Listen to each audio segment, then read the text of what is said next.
Porque, em geral, as pessoas não querem pagar imposto, né, sobre importação, que os produtos, né, não só da China, também vai de outros países asiáticos, né, o Vietnã também acaba exportando bastante para a gente, e outros países do leste asiático, né, mas em especial a China, que são as principais empresas, né, embora alguma parte da produção seja de lá, outra parte seja de outros países asiáticos, ele não se paga imposto até US$ 50, né, e US$ 50 parece pouco, mas não é tão pouco assim, né? Porque aí você converte R$ 250, não é tão pouco assim, né? Sim. É um valor bem razoável de compra, né?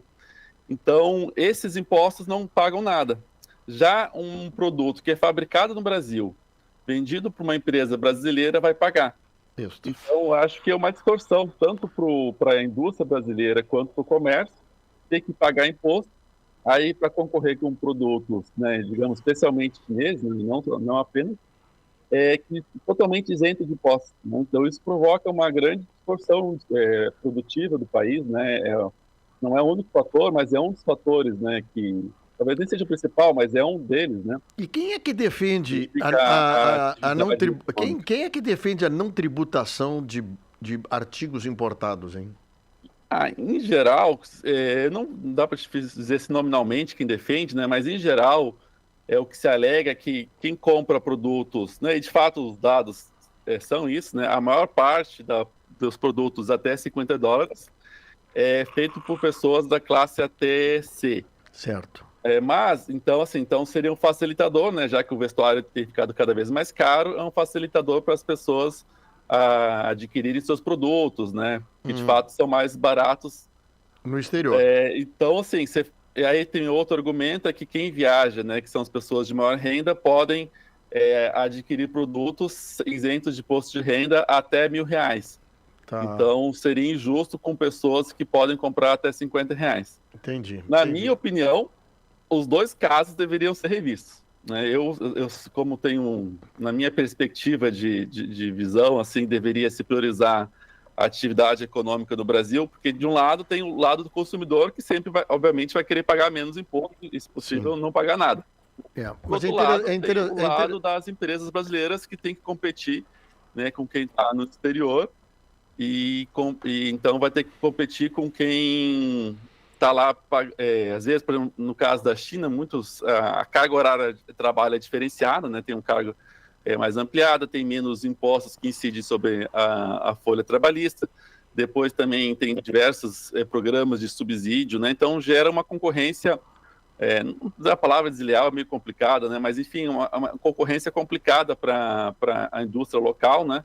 Isso acaba, a gente gera desemprego no país, né? Sim. A gente não tem um alto nível de desemprego, de taxa de desemprego, mas tem uma alta informalidade, né? Em parte porque a gente tem uma indústria que não consegue empregar como empregava antigamente, Entendi. e é o setor de melhor renda, né? Entendi. Não, é interessante tu estar dizendo aqui, e eu acho que a questão, tudo que tu, assim, resumindo, chama-se justiça tributária, né, Maurício? Exatamente. A formalidade ou a informalidade, ela é brutal a diferença, né, de como tu pode fazer o preço na gôndola do mercado, da loja, até na prestação de serviço do médico, de uma clínica. Estou falando assim de vários setores, né, onde tu tem a informalidade e a formalidade juntos. A importação, a China conseguiu fazer uma proeza nos últimos 50 anos, uma coisa fantástica, né? Os caras saíram de uma terra arrasada para um país que compete quase em igualdade ou igualdade de tratamento, de relação comercial como os Estados Unidos, com uma força brutal de mão de obra. Aí não sei o que tem, né? E outro assunto para conversar é a questão da regra de trabalhista que existe dentro da China, com os chineses, né? Tem outra coisa aí. Mas os caras estão entregando um carro no Brasil mais barato que no Brasil. E agora tu imagina se eu conseguisse importar um carro da China com a metade do imposto que o carro brasileiro paga. Aí então podia fechar as empresas brasileiras e mandar embora os Seria funcionários. impossível concorrer. Nem, por exemplo, países que já têm uma produtividade maior não estão conseguindo concorrer, Mas né? o que eu queria dizer para ti é uma coisa, assim, vê se tu me ajuda a entender. Existem setores que estão extremamente organizados e eles são muito organizados mediante aos governos que existem.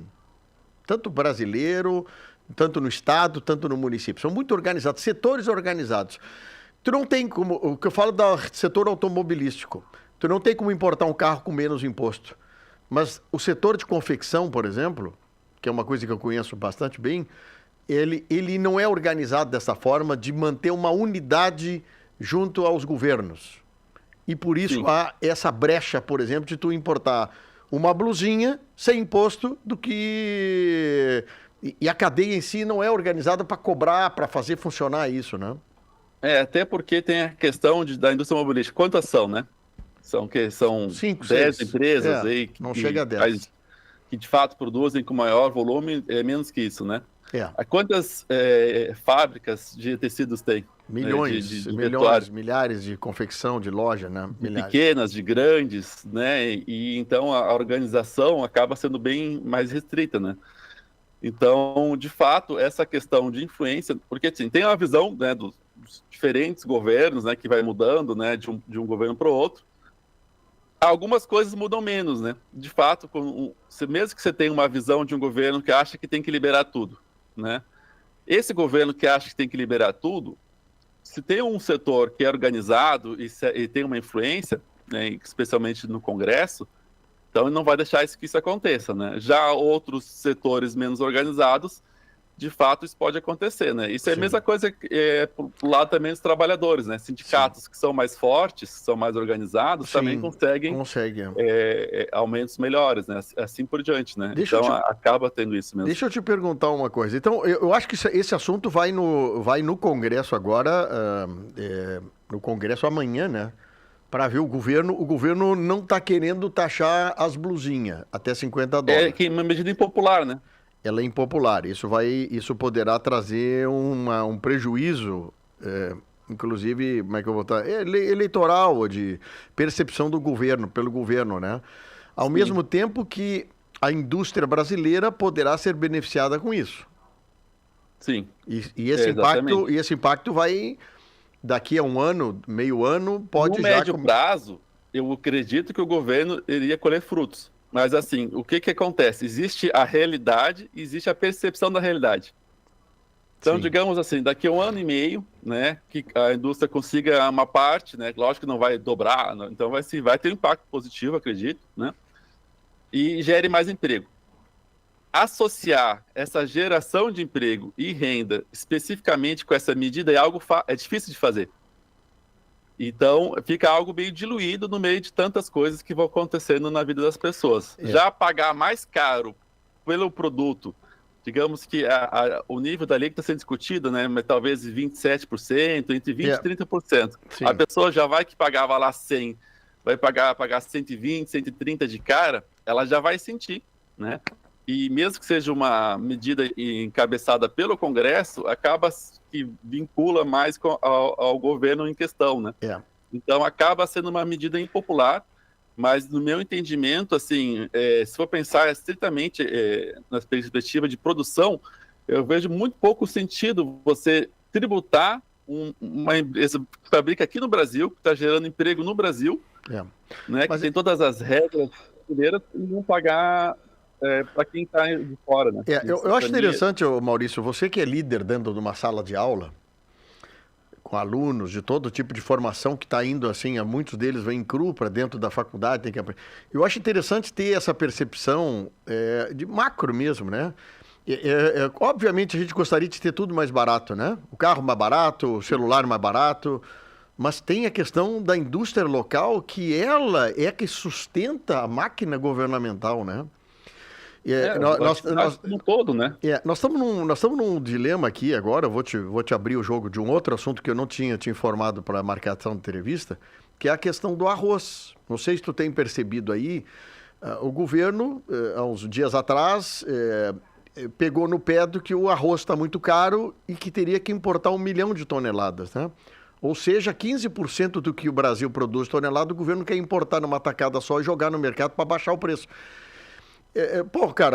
Nós temos um problema, nós temos um agricultor, nós temos uma indústria construtora de máquinas e implementos agrícolas, nós temos gente que trabalha com fertilizantes, sementes, tem uma cadeia gigante por trás disso. E uma cadeia que pode ser afetada ou desmanchada ou criado um problema porque o governo achou que, trazendo o arroz de fora, ele derruba o preço internamente, sem se preocupar com a cadeia produtiva existente e que o mercado hoje regula quase que naturalmente do consumo para a oferta. O que tu acha disso, Maurício? Bom, nesse caso, desculpa, vou dar uma discordada, porque é o seguinte, o que estava acontecendo no mercado de arroz, e acontece outras vezes, estava havendo muita especulação sobre os preços. Sim. Então, estava tendo muita ameaça de falta de arroz, ainda mais com a questão, né, da nossa condição climática atual, né, na questão das enchentes, que iria afetar, iria faltar arroz. Então, estava tendo uma especulação, de fato, muito grande, inclusive no mercado, né, que a gente chama de mercado ali secundário, né, dos mercados contratos de preço de arroz, o que de fato estava jogando o preço do arroz lá para cima. E o que acontece?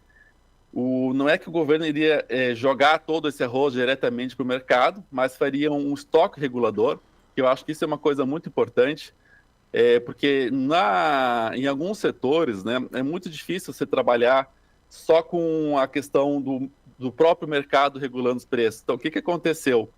No governo anterior, se acabou basicamente com os estoques reguladores. Certo. E o que a gente teve? A gente teve uma grande pressão inflacionária, né, dos alimentos. E quem tem mais pressão, sofre com os alimentos, é as famílias de mais baixa renda. Sim. Então, em 2020, deixa eu só te perguntar uma coisa. Assim, é que cada momento é um momento, né? Às vezes o governo tem tem um lapso do tempo dele que pode ter acontecido ou pode não ter acontecido nada. No caso do governo anterior que nós estamos falando, nós tivemos a maior pandemia mundial, que tudo se mexeu, né? Tudo se mexeu. Nós agora estamos tendo um fato nesse governo atual que o Rio Grande do Sul, mas antes de ter dado o episódio, ele já tinha anunciado isso, mas o episódio da enchente também é um episódio momentâneo, do lapso de tempo, né? Que também vai afetar custo de produtos agrícolas, carne, essas coisas, porque o Rio Grande do Sul é um grande produtor. Eu concordo contigo. A minha colocação é o seguinte, que às vezes tu pode usar o estoque regulador com produtos locais para poder fazer a pressão ou regular o produto. Esse é o ideal, né? O ideal é fazer para os locais, mas nesse caso que estava tendo a ameaça de falta de produto, porque é isso que estava sendo colocado, né? Que iria faltar produto. Isso é informação que chega do mercado. Que tu fala, aí você faz, como se você não tem garantia local, aí você fala, eu tenho essa possibilidade de importação, e com isso você reduz a especulação e você consegue controlar melhor os preços, né? Então, no caso de produtos agrícolas, eu sempre acho, porque houve a pandemia, mas antes da pandemia, houve a estratégia de não ter os estoques reguladores. Então, os estoques eles estavam caindo antes da pandemia, porque justamente era uma estratégia de deixar o mercado agir sozinho, né? E nesse caso de alimentos, e esses que podem ser estocados, né? Lógico, não é fazer o regular o de alface, né? Alface é uma verdura que vai para lá e para cá toda hora, porque, né, em geral as verduras vão acontecer isso. Agora, grãos que podem ser estocados, aí eu acho que é importante. No caso, sempre deve ser priorizado a indústria local, né? Mas especificamente no caso do arroz, e pode acontecer isso ou outro, estava tendo essa ameaça e o preço estava tendo uma volatilidade muito grande. Tu sabe aí quando entrou com isso, deu uma reduzida na volatilidade. Pois é. É uma questão assim, a gente que mora e vive do arroz aqui na região, a gente tem uma percepção. Você é um professor, está numa órbita também de pegar macro informações, né? Isso é importante, né? Tem que entender o mercado mundial de estoque, brasileiro de estoque, essas coisas. E obviamente tem lapsos, né? Acontece um problema, tem que haver compensações. Mas é interessante a conversa, o Maurício, para a gente poder ver a percepção também e o olhar de cada uma das pessoas, né? Porque também não dá para mim clausurar e ouvir só um lado, que temos que ouvir outro lado. Outro dia, uma reportagem feita por um outro órgão de imprensa, mostrando placas no Rio de Janeiro, nos supermercados. E aí que eu quero te perguntar uma coisa, viu? Que aí eu quero saber, às vezes tem setores, ou parte dos setores, ou uma coisa muito pequenininha, que ela faz a provocação do processo acontecer para que o público em geral entenda da forma como ela quer que fez. Porque um supermercado em São Paulo e no Rio, botou uma placa dizendo o seguinte, só pode levar um saco de arroz por pessoa. Aí gera especulação, né? Uma coisa parece simples, né? Uhum. É. Mas isso, aí tu vai ver quem provocou isso. Quem provocou? Não foi o cara que produz o arroz aqui dentro da cidade, às vezes não é nem um engenho do arroz. É um cara que orbita no mercado, que não planta nada, mas ele orbita no processo de importação, exportação, de commodities, né? Que daqui a pouco, num gesto dele, ele provoca um desencaixe no mercado, né? Não sei se teria tanta capacidade assim, mas enfim, ajuda, né? Ainda mais questão de rede social, né? Meu amigo, ajuda. Obviamente, se fosse sem rede social, ficaria restrito. Mas local, né? ajuda. É impressionante como ajuda, cara. Isso numa rede social e às vezes numa televisão nacional que tu pague uma propaganda lá, subliminarmente, ele provoca isso, esse desencaixe. Mas, Maurício, é muito legal entender um pouco assim, o ponto de vista de você sobre esse assunto. Para nós é importante. Estamos à disposição para nós bater um papo outra hora sobre outros assuntos, tá bem?